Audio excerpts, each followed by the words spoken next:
waa kuwee tobanka tababare ee ugu qaadista badan shanta horyaal ee ugu waaweyn qaaradda Yurub ee kala ah Ligue 1, Bundesliga, Serie A, Premier League iyo La Liga. fadlan muuqaalka like saar, subscribe na dheh channelka si aad ula socotid muuqaalada dambe. kaalinta tobnaad waxaa ku jira Carlo Ancelotti, waxa uuna ku guuleystay 5 jeer isaga oo min hal mar qaaday horyaalada kala ah La Liga, Premier League, Bundesliga, Serie A iyo Ligue 1. kaalinta sagaalaadna waxaa ku jira Marcelo Lippi, waxa uuna ku guuleystay 5 jeer dhammaantoodba waxay ahaayeen horyaalka Talyaaniga ee Serie A.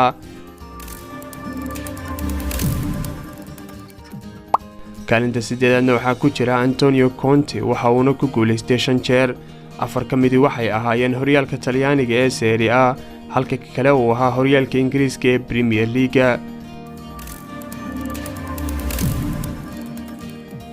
kaalinta toddobaadna waxaa ku jira Massimiliano Allegri, waxa uuna ku guuleystay 6 jeer dhammaantoodbana waxay ahaayeen horyaalka Talyaaniga ee Serie A.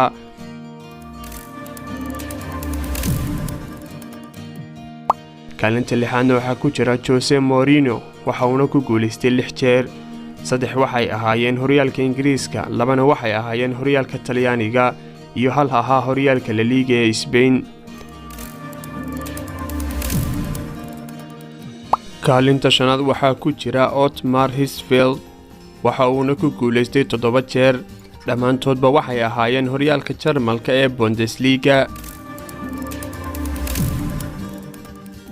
kaalinta afraadna waxaa ku jira Giovanni Trapattoni, waxa uuna ku guuleystay 8 jeer 7 ka mid waxay ahaayeen horyaalka Talyaaniga, halka kale uu ahaa horyaalka Spain ee La Liga.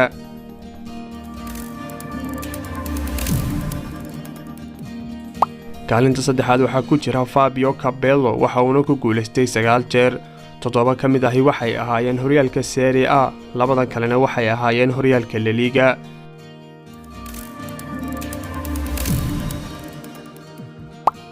kaalinta labaadna waxaa ku jira Pep Guardiola, waxa uuna ku guuleystay 9 jeer 3 ka mid waxay ahaayeen horyaalka Bundesliga, 3 kalena waxay ahaayeen horyaalka Ingiriiska, halka ay 3 kale ahaayeen horyaalka Spain ee La Liga.